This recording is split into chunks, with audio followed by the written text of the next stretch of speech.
예, 오늘 우리에게 주실 하나님 말씀은 요한복음 9장 13절에서 34절까지입니다.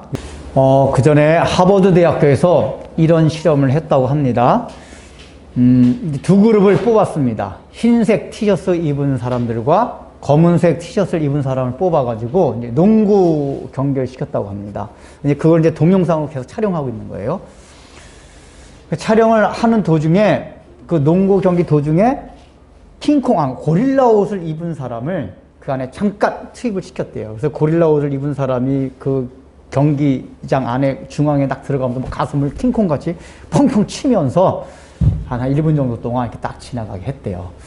그래서 이제 그걸 다 동영상 촬영하고 나서 이제 실험할 수 있는 이제 대상자들 모집을 했어요. 모집을 해놓고 너희들에게 농구 경기 동영상을 틀어주겠다.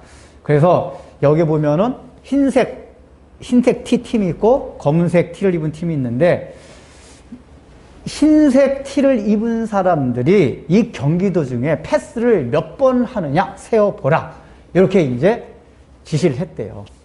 그러니까 이제 여기 이 실험에 이제 모집된 사람이 열심히 동영상을 보면서 이 흰색 입은 팀들이 패스 얼마나 막 이제 세어보았겠죠. 그래서 동영상을 다 보고 나서 이 이제 실험자가 그 학자가 엉뚱하게 질문을 한 게 아니에요. 그러니까 패스 몇 번 했느냐 지신 그렇게 놓고 그걸 질문한 게 아니라 그 동영상 가운데 고릴라 옷을 입은 킹콩 옷을 입은 사람이 지나갔는데 그것을 봤느냐 이걸 질문했대요. 보통은 고릴라 옷을 굉장히 특이하잖아요. 그 더군다나 중앙에 가슴까지 치면서 그걸 봤어야지 정상적인데 거의 50% 정도가 이상이 전혀 못 봤다 그런대요. 그게 어디 있었냐고 고릴라 옷을 입은 사람이. 그 동영상 다시 한번 틀어달라고 거짓말 시키는 거 아니냐고. 그 동영상 다시 한번 틀어주니까 정말 고릴라 옷 입은 사람이 지나고 가슴 쾅쾅 치고 있네 라고 했다는 거예요. 이게 일명 이제 보이지 않는 고릴라 현상이란 실험인데 이게 뭘 나타내냐? 사람의 오감은 다 부족하고 완전하지 않은 상태에다가 특별히 사람들이 자기가 어느 쪽에 관심이 있고 그쪽 영역에 아주 초미의 관심을 두고 계속 보고 있거나 듣고 있다 보면은 그 나머지 것은 거의 들리지 않거나 보이지 않는다는 거예요. 그래서 이제 이 실험을 이렇게 이제 근거로 해가지고 그 실험을 한 학자가 이제 책을 써냈어요. 보이지 않는 고릴라 현상이라고. 우리 사회에 있는 여러 가지 이 주제를 가지고 그 현상마다 이런 보이지 않는 고릴라 현상들이 있다. 읽어봤는데 굉장히 아주 설득력이 있더라고요. 맞다. 그냥 그것을 말하는 게 뭐냐. 인간들이라는 거는 굉장히 자기가 절대적이고 확신에 차 있지만은 그 확신이나 절대적으로 믿고 있다는 신념이나 이념들이 굉장히 잘못되어 있는 경우가 많다. 함부로 확신하면 안 된다. 이제 이런 결론을 냅니다. 그게 맞아요. 우리 사람은 자기가 관심 있는 분야만 보이지 관심 없는 분야는 잘 보이지 않고 들리지 않습니다. 이게 신앙세계 안에서도 그래요. 오늘 본문을 보면은 유대인들이 예수님과 또 이제 논쟁하는 과정이 나오는데 어떻게 논쟁을 합니까? 지난주에 살펴본 대로 맹인이 날 때부터 맹인이었던 사람이 눈을 떴어요. 보통 우리가 상식적이면은 여기도 유대인들도 그런 얘기를 해요. 이 논쟁을 걸었던 유대인들조차도 맹인이 눈을 뜬다는 거는 역사인 유대인의 역사 이래로 이런 일이 없었다. 유대인들은 특별히 하나님의 초자연적인 이 역사들을 많이 경험한 민족이에요. 그럼에도 불구하고 맹인이 눈을 뜨는 건 본 적이 없었다는 얘기예요. 맹인이. 그러니까 맹인이 이 정도로 이초자연적인 거는 다른 거에 비해서 굉장히 놀라운 사건이고, 그러면 일단 너 눈을 떴어? 그러니까 그 사실 자체에 사람들이 놀라고 초점을 가지고 뭔가 물어봐야 되는데 이 사람들이 뭘 얘기하냐? 너 눈을 떴어? 근데 너 어제 눈을 떴지? 어제 안식일이었잖아. 안식일에 눈을 떴어? 라고 얘기를 하면서 안식일에 눈 뜬 걸 가지고 트집 잡기 시작합니다. 유대인들과 바리새인들이. 그러니까 우리는 이제 흔히 계속해서 하도 유대인들이 예수님을 트집 잡으니까 또 트집 잡으려고 그러고 있구나 라고 그냥 생각할 수가 있지만은 사실 유대인들과 바리새인들이 예수님을 트집 잡게 된 근본적인 원인이 어디 있냐면 가장 중요한 이유가 안식일을 어기는 데 있었어요. 그러니까 지금 오늘 이 사건뿐만 아니라 예수님이 안식일을 어긴 게 한두 번이 아니에요. 우리 5장에서 봤던 38년 된 환자를 일으켰던 것도 안식일날 하셨고, 그 다음에 다른 공간복음에 나오죠. 그 예수님의 제자들이 또 안식일날 밀밭 사이로 가면서 그거 다 따먹고, 또 어느 병자들 또 주일날 안식일날 고치고, 한두 건이 아니에요. 그러니까 이 사람들이 볼 때는 아니 저 사람은 뭐 하는 것마다 안식일날 왜 하냐. 여러분 예수님이 안식일을 몰라서 그랬을까요? 예수님도 유대인이었어요. 어릴 때부터 율법을 지켜왔어요. 그 유대인들이 안식일을 얼마나 잘 지킨다는 걸 알았어요. 그러니까 유대인들이 특별히 안식일에 걸리는 이유가 있어요. 율법이 뭐 도둑질 하지 마라, 뭐 살인하지 말라, 여러 가지가 많잖아요. 근데 유난히 이 안식일법을 가지고 물고 늘어진 이유가 뭐냐? 여러 가지 율법 가운데서도 유대인들이 자기네 민족이 선민이고 이방 민족과 구별되는 하나님의 백성으로서의 정체성을 갖게 되는 가장 핵심적인 두 가지 요소가 뭐였냐면 할례와 안식법을 지키는 거였어요. 왜냐하면 도둑질하지 말라, 무슨 살인하지 말라 이런 거는 함무라비 법정 같은 데 있단 말이에요. 세상의 법에도 있어요. 근데 안식일을 지키나 할례를 하는 거는 오직 선민인 아브라함의 자손인 자기네들만 갖고 있는 거단 말이에요. 그래서 그 많은 율법 가운데서도 그 두 가지가 아주 핵심적인 이스라엘 민족의 정체성을 기준하는 근거로 봤기 때문에 안식일법에 대한 관심이 지대했었어요. 그래서 안식일법에 관한 거는 유난히 세부사항이 많았어요. 사실은 성경에는 그냥 안식일날 일하지 말라 그 한마디만 나와 있는데 거기에다가 어떤 건 일이고 어떤 건 일이 아니다는 세부적인 지침사항을 굉장히 많이 늘어났어요. 이 얘기는 안식일법을 그만큼 중요시 여겼기 때문에 그렇습니다. 그래서 이 사람들의 입장에서는 이미 오랫동안 그 안식일법이 몸에 젖어왔고 들어왔기 때문에 다른 어떤 것보다도 안식법을 어기게 되면 무조건 하나님의 사람이 아니라는 고정적인 사고방식이 있었어요. 그 사고방식이 있다 보니까 이 맹인이 눈을 뜬 놀라운 사건이 있음에도 불구하고 그 사건 자체에 있는 중요한 걸 바라보지 못하고 안식법만 가지고 늘어지게 된 거예요. 그냥 그 맹인의 눈을 고쳐준 예수님에게 눈이 향해야 되는데 그 예수님이 실험을 한다면 보이지 않는 고릴라였었어요. 예수님이 그냥 가슴을 쾅쾅 치면서 지나갔는데 그거 못 보고 계속해서 아까 실험자가 말한 게 뭐였지? 그 흰색 입은 그 사람들이 몇 번 패스나 그거 한번 세워보라 그랬지. 계속 거기만 초점 맞추는 거야. 하나님이 우리에게 무슨 명령을 내리셨지? 안식일법을 내렸잖아. 여기에만 온통 관심이 있다 보니까 예수님이 하신 놀라운 그 초전적인 역사들, 놀라운 말씀들 이런 건 눈에 안 들어오고 안식법을 어긴 것만 계속 눈에 들어온 거예요. 이게 한두 번이 아니기 때문에. 또 지난번에도 지지난번 계속 안식법 어겼잖아. 그래서 우리는 너를 도무지 하나님의 사랑으로 인정할 수가 없어. 그러니까 못 봤어. 고릴라 못 봤어. 이렇게 주장하는 거예요. 이게 충분히 가능해요.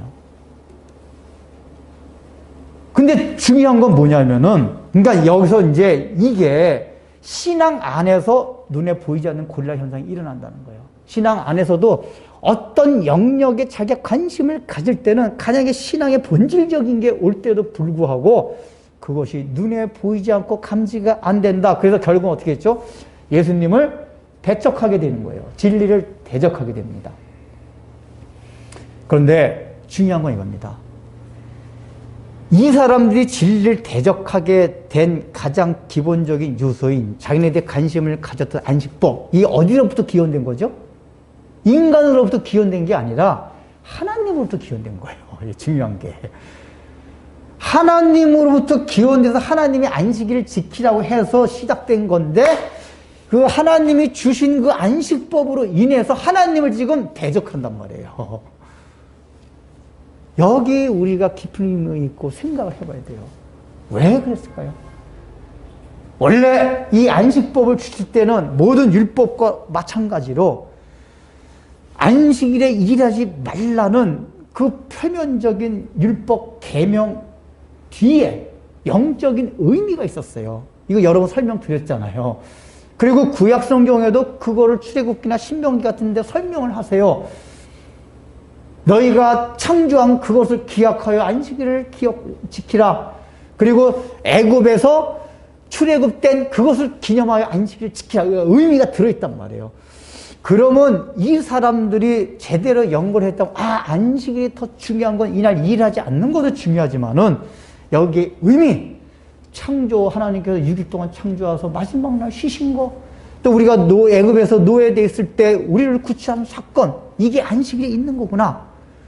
그래서 이걸 생각했으면, 우리가 오히려 우리의 공로나 우리의 힘으로 구원받고 살아가는 것이 아니라 전적으로 하나님이 다 해놓으신 걸 우리는 그냥 누리는 거구나. 안식을 통해서 그걸 깨닫게 되면은 이런 세세한 거에 걸리거나 거기에 매이지 않게 돼요. 그러니까 유대인들이 세세한 거 만든 거 그거잖아요. 뭐 반죽하면은 안식일을 반죽하는 게 그러니까 어떤 게 일이냐 일이 아니냐 가지고 막 이게 정했거든요. 그 중에 여기 소경에 보면은 진흙을 막 비겨가지고 눈에 붙였다 그랬잖아요. 근데 그 유대인들이 정해놓은 게 뭐냐, 밀가루 반죽이나 뭘 무조건 반죽하는 건 일을 하는 거다. 안식일 어기는 거다. 이렇게 규정을 해놨어요. 그러니까 뭘 고치는 것도 안식일 어기는 건데 그 고치는 과정도 전부 안식일 어기는 거예요. 진흙을 이긴 거, 힘 뱉은 거. 근데 이게 원래 안식일법에 대한 의미를 이 사람들이 알았더라면은 이 세세한 것에 너무 연연하지 않게 돼요. 제가 그 전에 말씀드렸지만 하나님이 율법을 두리뭉실하게 그냥 일하지 말라. 어디까지가 일이고 어디까지 일이 아닙니까? 이것까지 주시질 않았어요. 이게 왜 그렇죠? 그러니까 일하지 않는다는 의미가 중요한 거기 때문에 알아서들 하라 그 얘기예요. 원래 가장 사랑하고 가장 자율적인 인격체한테 주는 게 알아서 하라요. 알아서. 자율 것만 주는 거. 근데 뭘 세세하게 지침 많이 준다는 얘기는 못 믿어서 그래요. 못 믿었고. 인격체로 여기지 않아서. 근데 하나님은 이스라엘 백성들, 우리를 인격체로 여겼기 때문에 일하지 말라는 건 그 뜻이야? 근데 이 사람들이 그 율법의 본질과 의미를 생각지 않았기 때문에 표면적으로 드러난 이것만 너무 생각하다가 보니까 이게 눈에 탁 걸리는 거예요. 그러니까 이건 뭐냐면 신앙적인 거라 할지라도 이게 관습화되고 습관화되고 문화가 되고 익숙해지다 보면은 신령으로 바뀌어질 수가 있어요.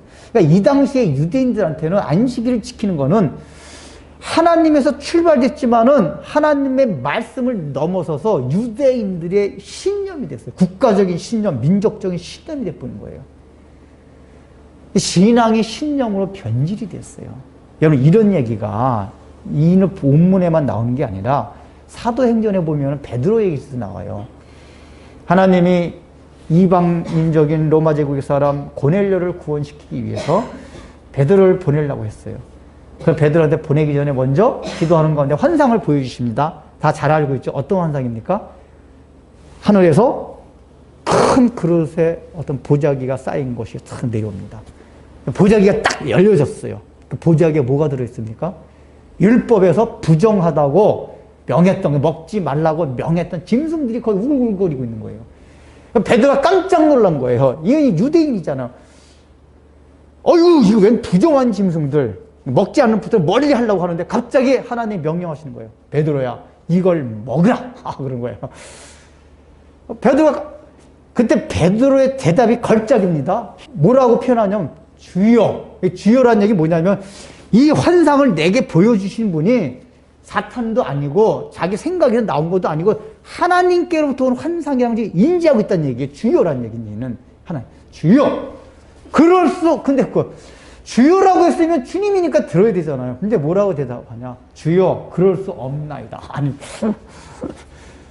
주요라고 하면서 이걸 주님이 먹지 말라고 한 걸 어떻게 먹습니까? 주요. 그러니까 주님께서 내가 명령한 거지 다시 명령하는 뭐가 세 번이나 해요. 세 번이나. 베드로가 계속 안 먹는다 그러니까 주여, 이거 어떻게 안 먹겠습니다. 먹으라니까. 주여, 못 먹겠습니다. 이게 얼마나 모순된 거예요. 지금 그 명령을 누가 내리셨죠? 하나님이, 주님이 내리셨어요. 그 명령을 내리신 주님이 먹으라는데 주여 그럴 수 없나이다. 이 얘기가 뭘 말하고 있죠?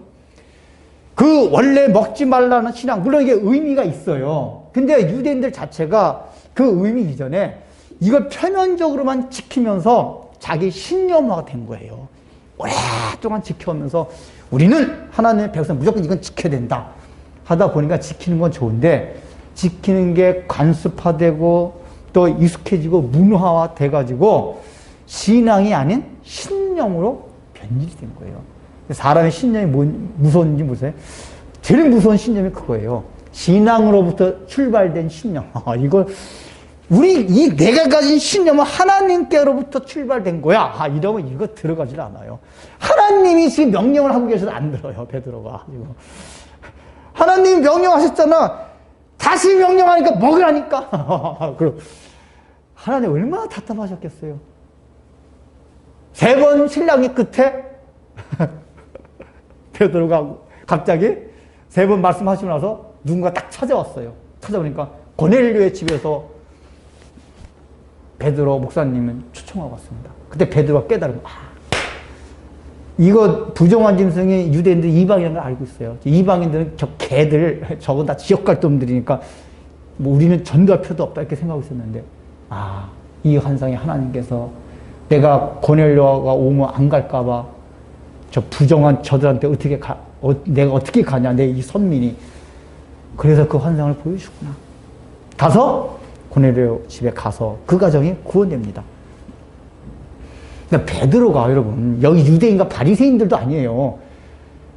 오순절 성령 가운데 성령을 체험하고 이제 능력 있게 막 하나님 말씀을 전하고 그러고 있는데도 불구하고 하나님이 주신 명령을 불순종하는 어떤 자기의 종교적 신념 때문에. 종교적 신념이다 보니까 하나님도 못 말려요. 이게 참. 하나님도 못 말리는 종교적 신념.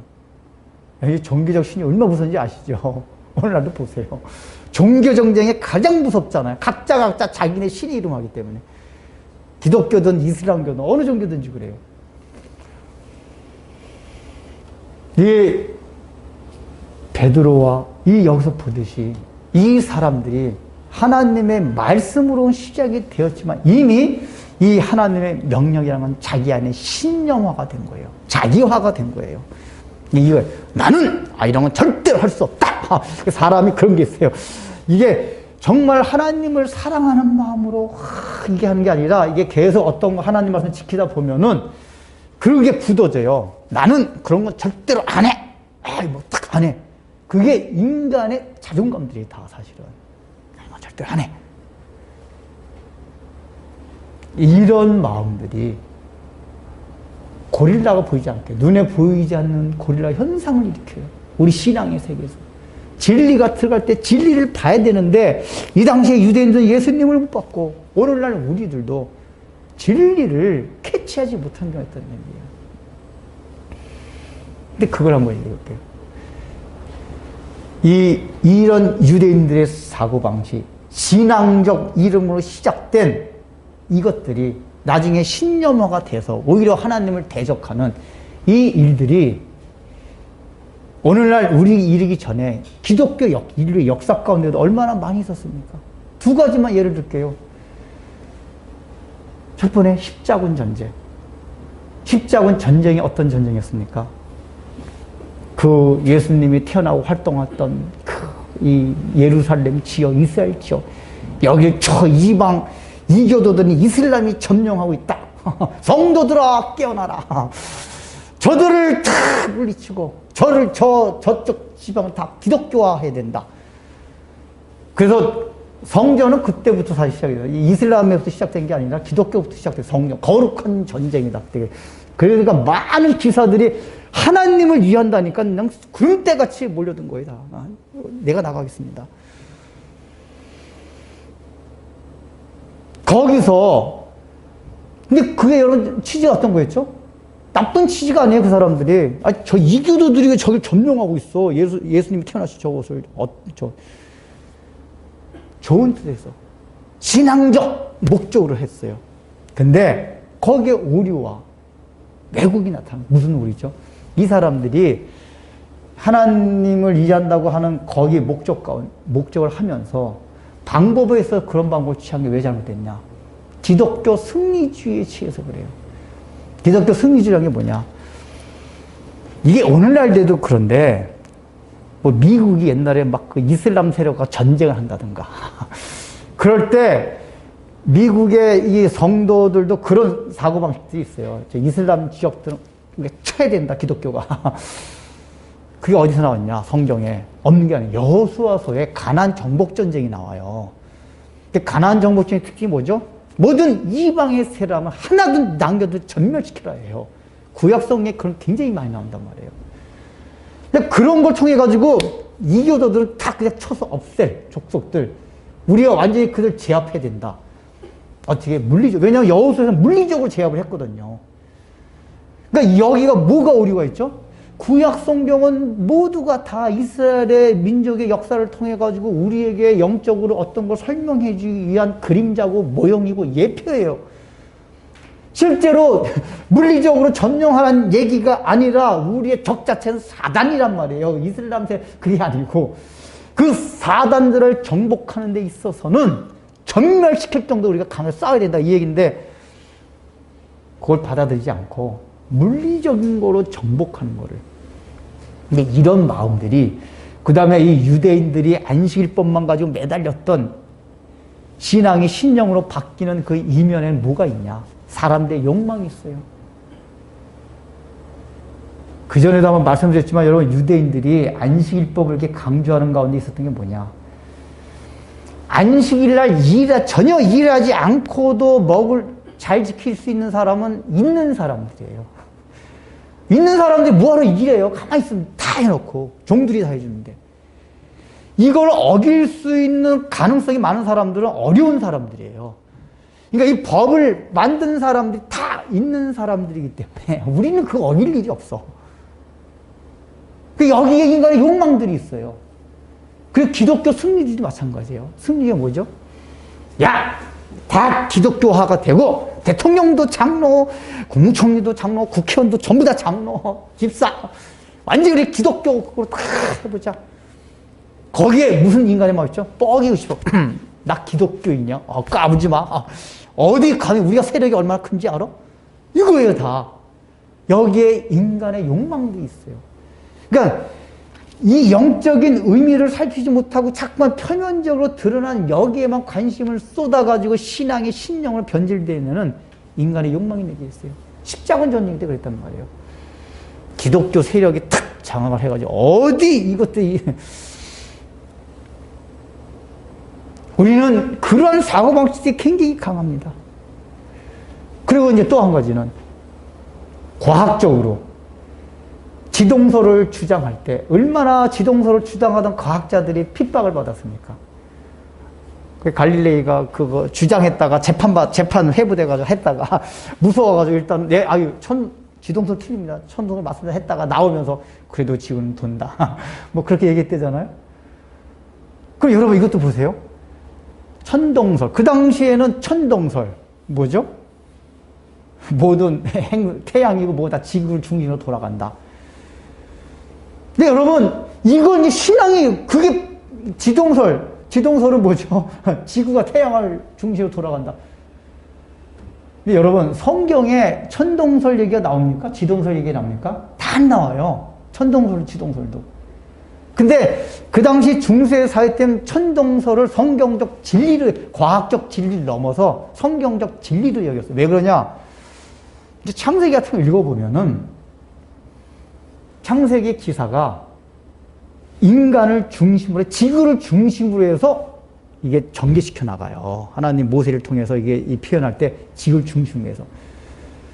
그러니까 이 지구를 중심으로 전개해 나가다가 보니까 분명히 지구가 중심에 있다는 그 의미는 들어있어요. 사람이. 그러니까 사람들이 지구의 중심이 있다는 거를 영적인 의미인데 사실은 물리적으로도 그렇게 생각을 해가지고 그냥 모든 행성들도 다 지구를 중심으로 돌아간다 라는 천동을 내었단 말이에요. 여기에는 뭐가 있느냐? 우리 지구가 최고고 인간이 최고다.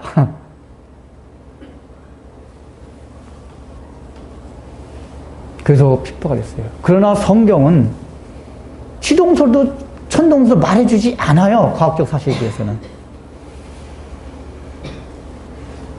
그래서 그런 천동설이라는 종교적 신념이 그거는 영적 진리는 아니지만은 물리적으로 진리를 말하는 사람들 엄청나게 박해를 가했어요.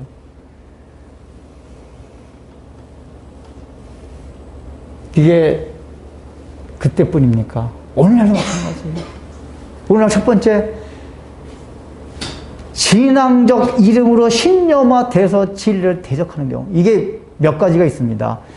신앙적인 이름으로 신념화된 게 있고, 어떤 사회적인 정치적인 이념이나 철학적인 이념이나 사고방식으로 신념화가 굳어지는 것도 있어요. 근데 우리는 이 유대인들과 바리새인들의 경우는 뭐냐면은 이 신념이 어디로부터 나온 신념이냐? 신앙으로부터 나온 신념이에요. 먼저 적용과 사례를 신앙으로부터 나온 신념을 보겠어요.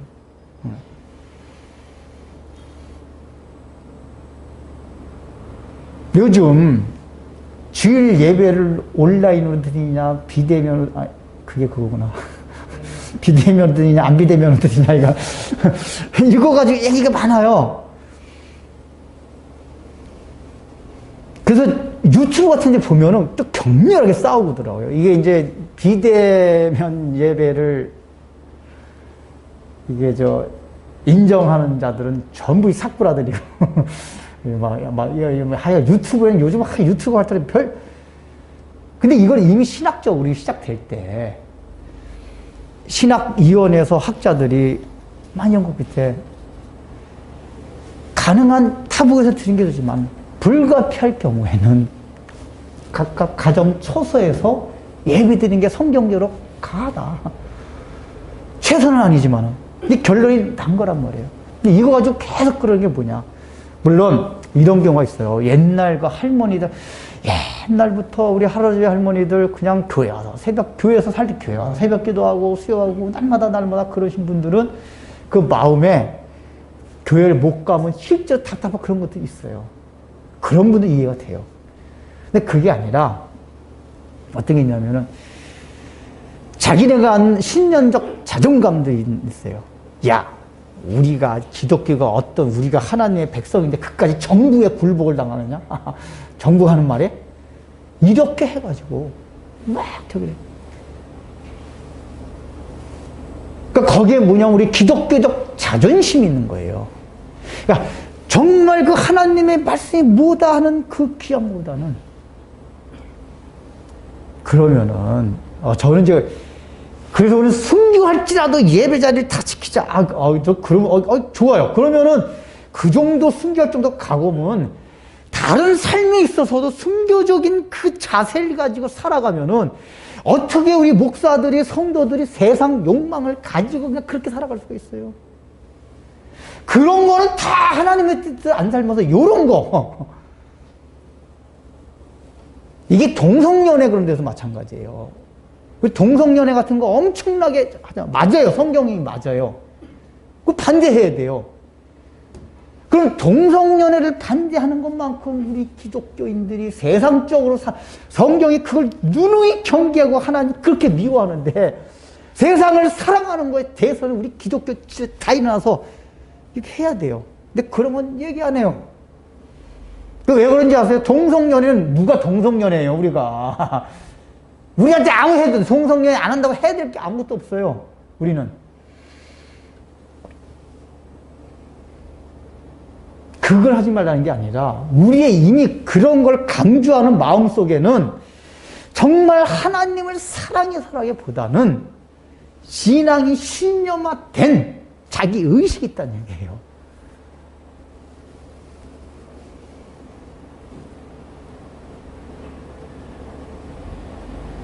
이게 좀 확장이 돼가지고 제가 참 막 염려가 되는 게 우리 성도들보다 목사님들이 신앙의 논리를 정치 논리와 동일시해요. 이제 목사님을 보면은.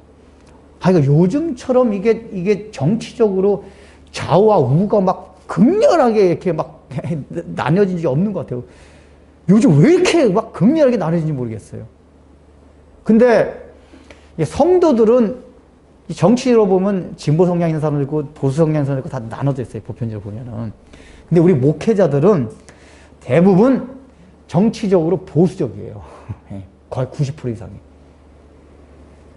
저는 그거 괜찮아. 뭐 성향에 따라 정당 어떤 정치적 보수적일 수도 있고 진보적 다 괜찮아요.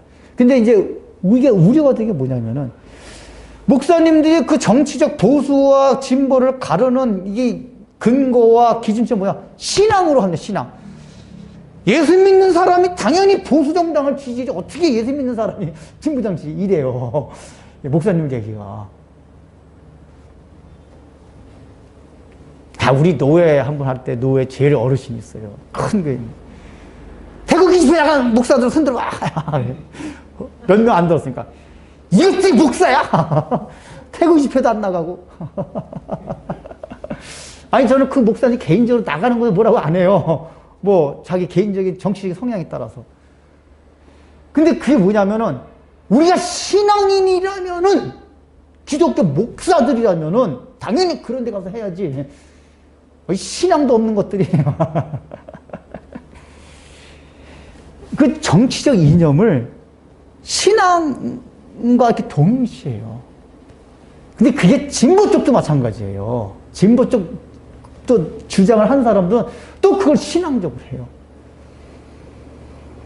근데 여러분들 아셔야 될 게 성경 이외에는 어떤 것도 절대적 진리가 없어요. 그리고 원래 정부나 정당이라는 거는 성경적으로는 필요악이에요. 다 악해서 그대로 놔두면 그냥 무질서하게 살아갈 거기 때문에 하나님이 할 수 없이 권력을 허용하신 거예요. 국가와 정부를. 그래서 그냥 그나마 지탱해 나갈 수 있도록 구원은 없지만 그래도 하나님의 형상 가진 존재로서 질서와 정의와 사랑이 이렇게 심판 때까지 이렇게 영이 될 수 있도록 필요악이란 말이에요. 그렇기 때문에 이 세상의 정치적인 논리와 이념들은 다 절대적이야, 상대적이에요. 그래서 우리는 기독교인들은 누굴 뽑을 때 예수 믿는 사람 강심 명심해야 돼요. 정치적으로 너무나 한쪽으로 올인하지 마세요. 믿는 사람들이. 그 절대적 진리가 다 아니에요.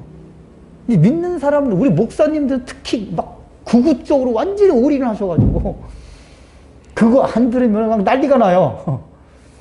그래서 저는 목사님, 목사님 그렇게 하십시오. 뭐 목사님의 정치를 뭔데요? 저는 아까 말했잖아요. 다 상대적으로 여겨요. 저는 어느 쪽도 저기 안 해요. 그래서 우리는 뭐냐, 착을 하는 거예요. 최악을 피해서 착을 선택하는 거예요. 그런 것들은 사실은 그때 상황에 따라서 우리 요런 사회와 국가적인 상황 속에서는 어느 쪽 정책이 그나마 성경적인 가치 조금 더 실현할 수 있을까? 그때가 다른 거예요. 어느 한쪽 정당이 영원히 옳은 거다 이런 거 없어요. 이 세상은. 그래서 좌로나 우로나 치우치지 말란 말씀. 우리 총회장 목사님, 요번에 총회장 목사님이 정치적으로 좌로나 우로나 치우치지 말고 나가십시오 그러더라고요. 그게 맞는 얘기예요. 왜냐하면 정치적인 최악을 피해서 착을 선택하려는 과정, 최선을 선택하는 게 아니에요. 착을 선택하는 거지. 그러면 그냥 서로 인정하면 되는 거예요, 그거를. 근데 그거를 정치의 논리와 이념을 신앙화시켜요, 신앙에.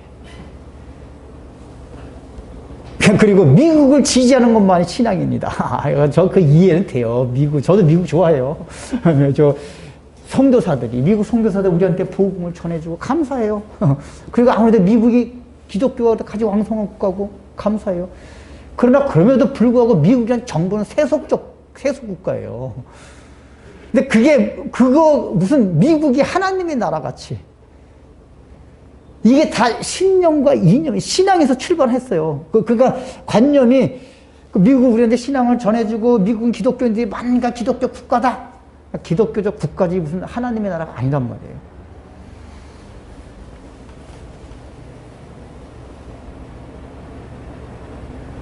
그러면서 우리 뭐라고 말씀하시냐면 우리 어릴 때 목사님들이 늘 그런 말씀하셨어요. 군사정권 그 통치 시절에 예수 믿는 사람은 데모하면 안 된다. 항상 정권에 순종해라. 그 근거가 뭐냐? 성경에 많이 나와요. 로마서 같은 데도 모든 권력자는 로마 제국이 기독교를 핍박했거든요. 핍박하는 권력자라도 하나님이 세우셨기 때문에 순종해라. 이게 로마서 쓸 때는 기독교가 핍박당할 때란 말이에요. 핍박당함에도 불구하고 로마 황제에게 신앙적인 순종하라고 이제 성경에 나온단 말이에요. 그러니까 그런 노래를 가지고 순종해라. 막 그랬었어요. 그거 좋아요. 맞아요. 근데 이게 신앙에서 출발하지 않고 신념이라는 게 어떻게 밝혀졌냐. 대부분의 목사님들 그렇고 제가 부목사 때 우리 담임 목사님도 아주 그냥 완전 극우 목사님이에요. 연대가 드시고 해가지고. 그런 말씀 설교 때도 제가 몇 번 들었고, 믿는 사람들 국가에 뭐 이렇게 순종을 해야지. 근데 노무현 대통령이 대통령이 됐어요. 그러니까 저런 새끼가 무슨 대통령이냐고. 나는, 그때 우리 담임 목사님이 6개월간 텔레비 뉴스를 안 봤대요. 노무현 대통령 나오는 게 너무 싫어가지고. 저런 새끼가 막 대통령이. 저런 거한테 못 순종을 하냐고. 아니, 여태까지 말해온 게 뭐죠? 이 정권이든 저 정권이든 일단은 정권이 합법적으로 세워졌으면은 하다못해 군사 쿠데타를 일으켜서 세웠어도 하나님의 뜻이라고 목사님이 계속 설명했단 말이에요. 그래서 순종해라 했으면은 노무현 대통령이 됐어도 자기가 싫어하는 사람이라도 순종 저기 해야 된다고 협조하라고 얘기해 줄 거 아니에요. 저런 거 협조하지 마. 저런 인간한테 왜 협조하냐고. 그러니까 여태까지 말한 건 다 자기 신념에, 정치적인 신념을 신앙으로 합리화시킨 거예요, 이게 사실은. 이게 너무 많아요. 그래서 요번에 미국의 그 로버트 제프리 목사님인가? 아주 트럼프 대통령을 열렬하게 지지했던 분이에요.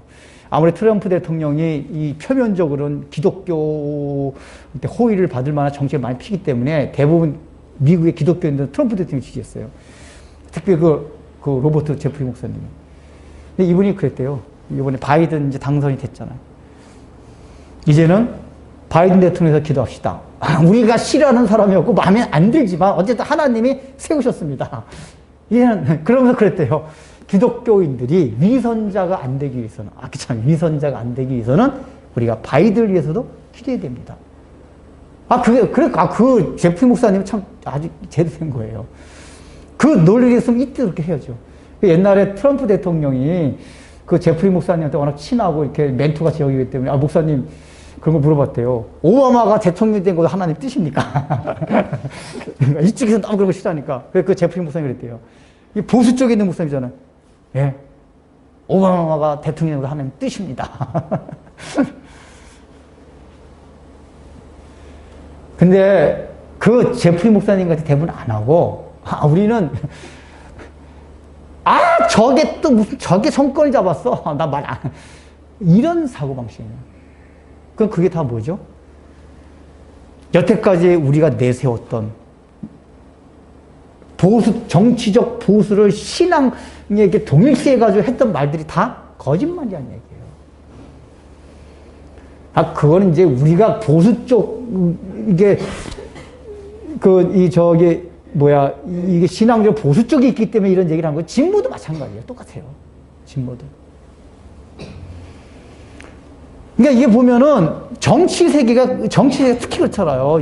하여간, 그전에 무지하게 좀 많이 보내더라고요. 우리 목사님들이나, 우리 독일에 있는 외삼촌이나, 미국에 있는 처제들이 다 신앙적으로 보수에 있는 분들, 신앙적 보수를, 정치적 보수와 동일시해가지고, 트럼프 지지해라, 한국에서는 누굴 지지해라 해가지고 유튜브 보내요. 근데 유튜브 딱 보면은, 제가 딱 보면은, 팩트인 것도 있고, 팩트가 아닌 것도 있어요. 근데, 팩트인 것도 보면은, 10가지 팩트가 있어 한 가지 팩트만 가지고 침서봉대. 이게 자기네 프레임에 맞는. 제가 보수 쪽에서 보내는 유튜브 보지만은 진보 쪽에서 보면 다 봐요, 제가. 이 객관적 평가를 하기 위해서. 그건 난리도 아니에요. 진보나 보수나 다 똑같아요, 제가 보기에는. 전부 자기네 프레임에 딱 걸어놓고 그 프레임에 맞는 팩트만 거기다 집어넣어가지고 다 얘기를 해요. 근데 여기에 기독교인과 우리 목사님들 다 부안해동하고 있단 말이에요. 이게 세상은 원래 그래요. 자기 신념대로 살아가기 때문에 극과 극이 될 수가 있어요. 그러니까 기독교인들은 그걸 컨트롤할 수가 있어야 돼요. 그러니까 이게 교회 현상이 보면 뭐냐면은 자신의 정치적 신념이 성경주의를, 성경적 보수주의를, 개혁주의를 이렇게 막 끌고 가요, 끌고 가. 근데 우리는 원래 그게 아니에요. 우리의 성경적 신앙관들이 정치적 이념을 컨트롤할 수가 있어야 돼요. 예수 믿는 사람들은. 근데 교회 안에서 그런 신념이나 이념 가지고 왈가불가 하면 안 돼요. 각자 알아서 하시고 그런 거는 원리만 가르쳐 주면 돼요.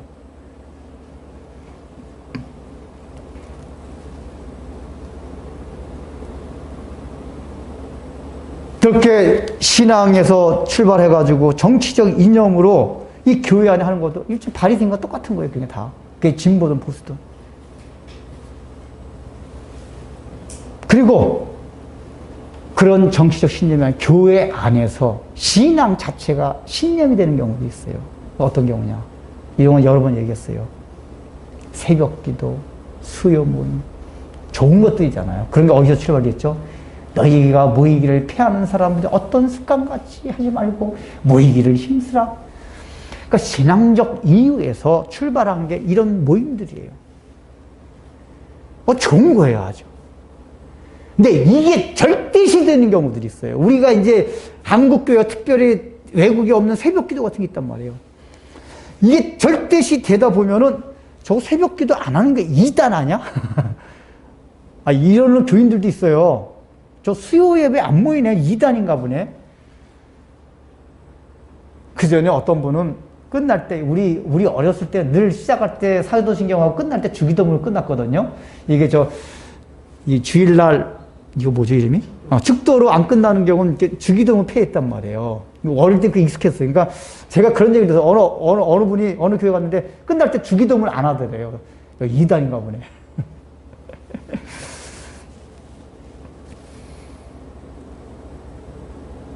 이게 좋은 이 신앙적 관습들이 있어요.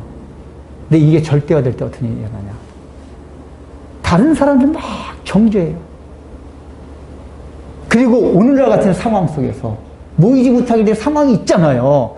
원리적으로 모여 사는 게 좋아요. 근데 이런 원리를 절대시하게 되면 지금 이렇게 이 전염병이라는 모이지 못할 이런 상황 속에서도 우리는 안 해. 성경이 뭐라고 말했어? 모이기를 피하는 자를 어떻게 하지 말고 모이자 그랬잖아. 더 열심히 모여야 돼. 우리는 안 걸려. 이게 다 바리새인, 이미 신념화가 된 거예요. 지금 하나님 그걸 요구하고 계십니까? 아니에요. 그 원래 율법의 본질이 사랑이에요, 사랑. 하나님이 듬성듬성하게 율법을 주신 거는 뭐냐면 예수님이 나중에 규정해 주셨잖아요. 모든 율법에 압축해서 하나 딱 맞는 뭐죠? 사랑이라고. 그러면 이 율법의 본질에 충성하다 보면 그 사랑하는 마음 때문에 어떤 결정을 하게 돼요. 근데 요런 데 하나하나 내어서 이게 신념화되고 관습화된 게 자기 신념화가 딱 되다 보면은 그런 본질 사랑이 안 보여요. 예수님이 맹인의 눈을 뜨게 했으면 맹인의 눈을 뜨게 너도 불쌍했는데 어쨌든 눈 뜨니까 참 감사하고 다행이네. 이게 안 보이고 안식일 날 그랬어? 이것부터 보인단 말이에요. 여기 하면은. 근데 우리가 사실 그래요. 이 율법의 본질과 사랑인 본질인 사랑을 가지고 이걸 대야 되는데 여기 봐. 이렇게 모이기를 힘쓰라고 그랬잖아.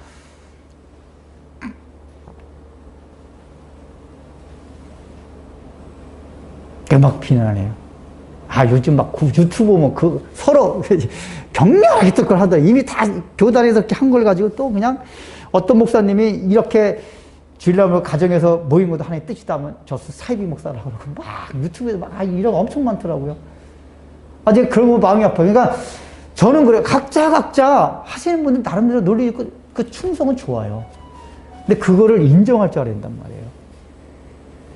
그러니까 되게 바리새인들 신앙이 좋았던 사람이기 때문에 이런 현상이 일어나요. 이게 신앙이 신념화되는 건 신앙 그냥 교회 덜렁덜렁 다닌 사람들은 신앙이 신념화 안 됩니다. 어차피 신앙이 좋은 사람들. 제가 청년 때 고신축교에서 신앙생활했습니다. 근데 고신축교의 특징이 알죠? 그러니까 신앙적으로 가장 보수적인 교단이 고신축이에요. 이게 이제 좀 나누자면은 정치적 보수 진보하고 상관은 없습니다. 신앙적으로 보수라는 얘기는 뭐냐면 여기 알아두세요. 성경의 절대 무호성을 믿는 걸 보수주의라고 그래요. 신앙에서는. 성경의 절대 무호성을 부인하는 걸 자유주의, 진보주의라고 그래요. 그러니까 우리는 보면 교단, 우리나라 교단은 특히 뭐 장로교나 감리교나 침례교나 대부분 성경의 무호성을 믿는 사람들이에요. 다 보수주의에 속해요. 복음주의라고 하고. 근데 이제 이 보수주의 입장에서 살핀다면은, 예를 들면 감리교나 저 기장 측 같은 데는 좀 자유주의적인 요소가 많이 있어요. 100%다 그런 건 아니지만, 신학에서 가르치는 게. 그 통합 측 같은 경우는 좀 중도적이에요. 그리고 우리 합동 측은 보수적이에요. 근데 보신 측은 더 극보수예요. 거긴 주일날 아무것도 안 사먹어요. 새벽까지 밤늦게까지 주일날 봉사하고. 그러니까 우리 고신축 교회 다닐 때 청년들 특징이 뭐였냐. 직장 다닐 때는 안 그러는데 주일날은 새벽 6시 반에 왜 다 주일날 교사였거든요. 6시 반에 교사 교환해서 6시 반에 집에서 택시 타고 맨날 청년들 그래. 내가 직장 갈 때도 택시 안 탔는데 교회 나올 때만 탔다. 우리 주일날 어떻게 시켰냐면은 임원단들끼리 뭐 회의를 해야 되는데 회의실이 다 찼어요. 뭐야 다. 그래가지고 임원단들이 커피숍을 교회 가서 커피숍을 가서 하는데 야 우리 이거 교회 어른들한테 들키면 작살난다 이제. 그러면서 몰래 뭐 얘기하고 이런 게 고신축 분위기예요. 그리고 고신축이 이 순교자의 정신 이게 엄청나게 강구해요. 저는 기본적으로 고신축의 그 정신을 굉장히 좋아합니다. 제가 지금 합동 측에 속한 교단에 속한 목사지만은 제가 제일 사랑하는 교단이 고신축이에요. 그만큼 그 정신이 좋아서. 그러고 있다가 사랑의 교회를 갔어요. 합동 측. 그것도 사랑의 7부 예배까지 있잖아요. 그러니까 일단은 탁 마음에 안 드는 게 7부 예배가 막 3시 그렇거든요. 그러니까 탁 옷차림도 보면 자다가 딱 그 교회 나온 청년들 보면은 자다가 자자하게 나와가지고 그냥 잘 때까지 자다가 예배를 사모해서 나온 게 딱 나와. 그러다가 이제 다 그런 건 아닙니다. 근데 이제 떡보기에. 그러나서 이제 우리 청년부 모임 딱 하고 그러면 이제 성경부 다 끝나고 뭐 식사하러 가고 뭐 사먹고 뭐 이제 막 다 이제 뭐 카페 가고 다 해요. 저는 막 이거 받고 문화적인 충격. 미치겠네 이거 정말. 적응이 안 돼서 무지하게 힘들었어요. 아니 이것들은 도대체 주일날 다 뭐하? 그때 제가 만약에 그 막 정죄만 하고 그랬으면 굉장히 잘못됐을 거예요. 근데 제가 아니야 그래도 여기 하나님의 교회니까 좀 내가 마음을 너무 저기하게 이게 혹시 교만일 수도 있다. 얘가 막연하게 그렇게 생각하고 저기를 해봤어요. 근데 제가 발견한 게 뭐냐. 물론 많은 사람들은 실제로 나탕같이 신앙생활하는 사람도 있어요. 이 대형교 특징. 근데 그 중에 또 많은 또 이게 지체들을 보면은 고신축교회 같이 뭐 주일날 뭐 안 사먹고 뭐 아침 일찍부터 그런 건 안 하지만 정말 하나님을 사랑하고 신실한 청년들이 있더라고요. 그 사람들은 어릴 때부터 배우기를 주일날 그렇게 하는 것이 안 배워서 그럴 뿐이지 고신축에 있던 사람보다 더 하나님을 사랑하고 신실되고 그래서 제가 이게 표면적인 거구나. 이런 가운데도 정말 참된 그리스도인이 이렇게 있구나. 그래서 제가 회개했어요. 그런 거를. 안 그러고 막 정죄하고 그랬으면은 제가 이제 그런 걸 한번 경험해가지고 우리 교회 개척하면서도 막 개혁주의라고 하면서 다른 게 엄청나게 비판하고 그런 걸 안 해요. 이렇게 표면적으로. 이게 설교 가운데 원린 설명해도 제가 안 그러죠, 별로. 왜 그런지 아세요? 제가 청년 때는 안 그랬어요. 청년 때 제가 뭐 천주교에서도 천주교 이렇게 얘기하면서 막 맹공을 퍼붓고 천주교엔 구원이 없다. 총체적 이단이다.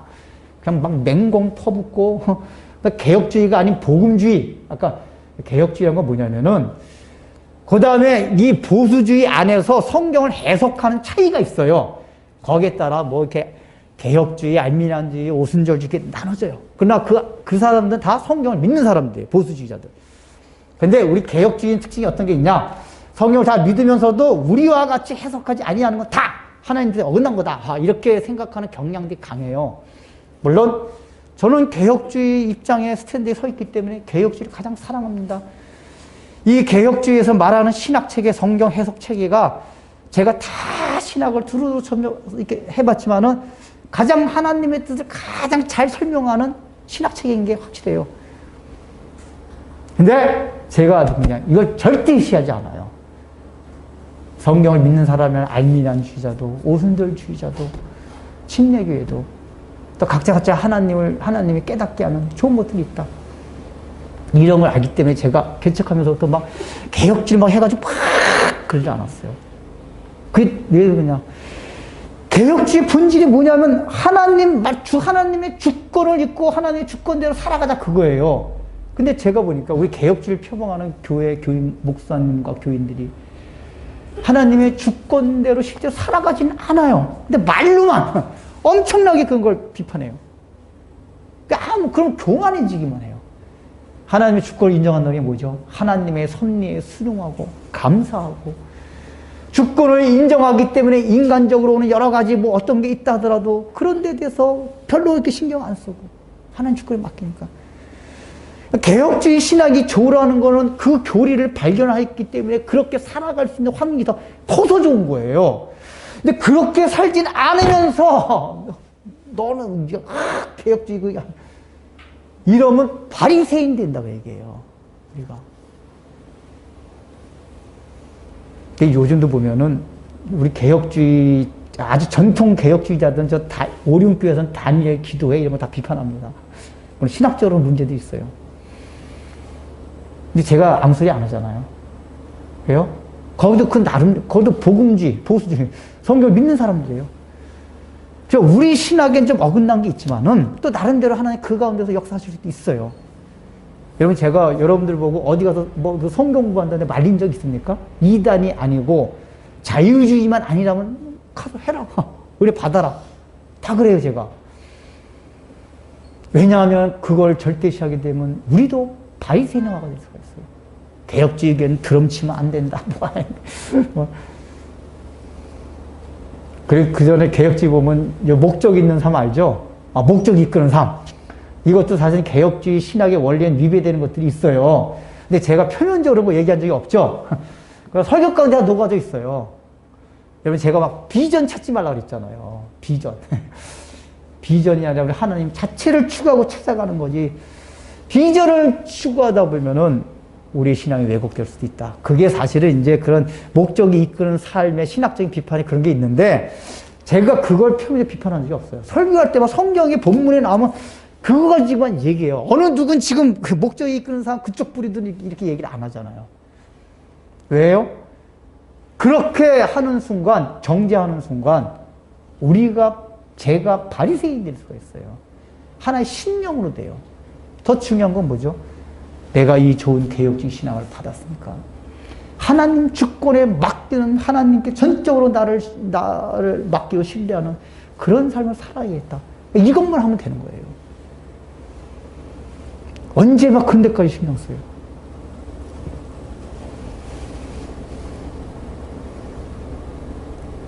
그리고 세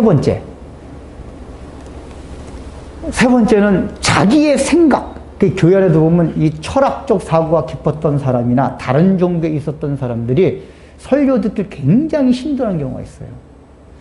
왜냐하면 다른 종교에 있던 사람들은 그냥 행동으로 잘못하는 도둑질하고 마약 피고 막 이런 사람들은 설교 듣는 건 힘들어하지 않아요. 오히려 세상 욕망이 강하다 보니까 안 들을 수 있는데 이 다른 종교의 어떤 철학적인 사고에 깊이 빠졌던 사람은 말씀을 들으면서 계속 부딪혀요. 이게 왜냐? 자기가 오랫동안 살아오면서 그 관습화되고 신념화된 사고들이 있어요. 의식들이. 근데 우리가 복음을 받아들일 때 그걸 다 자기가 평생간 쌓은 걸 다 내려놔야 돼요. 근데 그걸 안 내려놓게 되면 계속 말씀에 부딪혀요. 그러니까 진리가 일단 거절한다는 얘기가 일단 말씀에 부딪히는 게 첫 번째거든요. 저건 뭔 말씀이야? 저건 또 내가 살아왔던 이 신념책에 어긋나는 것들. 그런 거를 내려놔야 돼요. 내려놔야 돼요. 그래야지만 진리를 대적하지 않게 됩니다.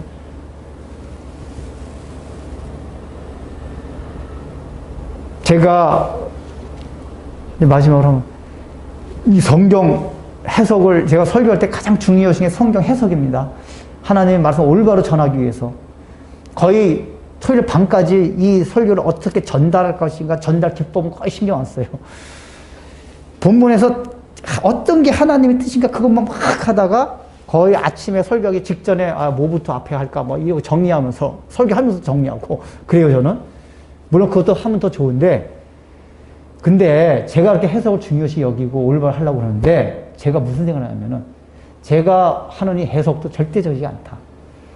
언제 누가 다른 사람이 이 해석 이런 해석 아닙니까? 하면 제가 받아들일 용의가 있어요. 이단만 아니라면. 그래서 어느 날 제가 그 전에 이렇게 해석해서 설교했었는데 지금 와서 생각해 보니까 그 해석이 잘못된 것 같습니다. 라고 말할 경우가 생길 수도 있어요. 왜냐하면 제가 지금 하는 게 절대적인 게 아니에요. 성경만이 절대적이지 제가 해석하는 건 절대적이 아니에요. 그 전에 한번 강동희 선교사님이 설교할 때 아가서를 했는데 교인들 몇 명이 목사님 근데 강동희 선교사님 설교 아가서가 좀 이상하다고. 왜냐하면은 그 아가서 해석법 몇 가지가 있거든요. 근데 강동희 선교사님 한 해석법이 일반적으로 우리가 들어왔던 그 해석법이 다른 해석법이었어요. 제가 알고 있기 때문에 그런 해석법이 있으니까 그냥 그대로 그냥 하면 된다. 근데 이런 해석법 같은 것도 이게 진리인데 왜 그런 식으로 해석을 해?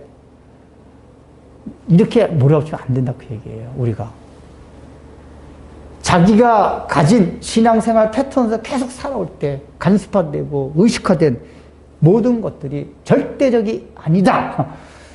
이게 하나님 앞에 겸손한 마음이에요. 그래서 우리는 지금은 그 마음으로 다른 성도들을 대하고 말씀을 대할 때 이 말씀이 부딪히지 않습니다. 쏙쏙 잘 들어옵니다.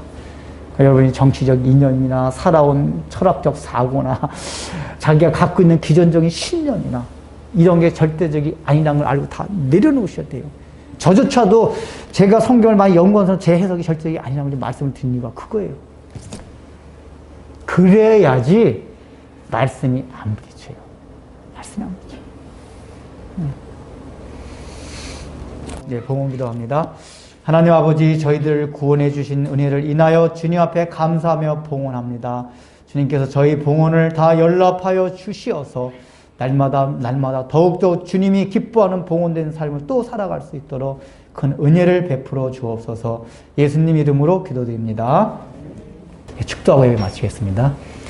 이제는 우리 구주 예수 그리스도의 무한하신 은혜와 하나님 아버지의 놀라우신 사랑과 성령님의 감동과 권면하심이 오늘 이 말씀을 듣고 나의 모든 아집이나 고집이나 신념을 내려놓고 그 가지고 있는 것이 절대적이라는 생각이 아니라 늘 겸손한 마음으로 진리를 받아들이길 소망하는 우리 사랑하는 성도들 위해 이제부터 영원토록 함께 있을지어다.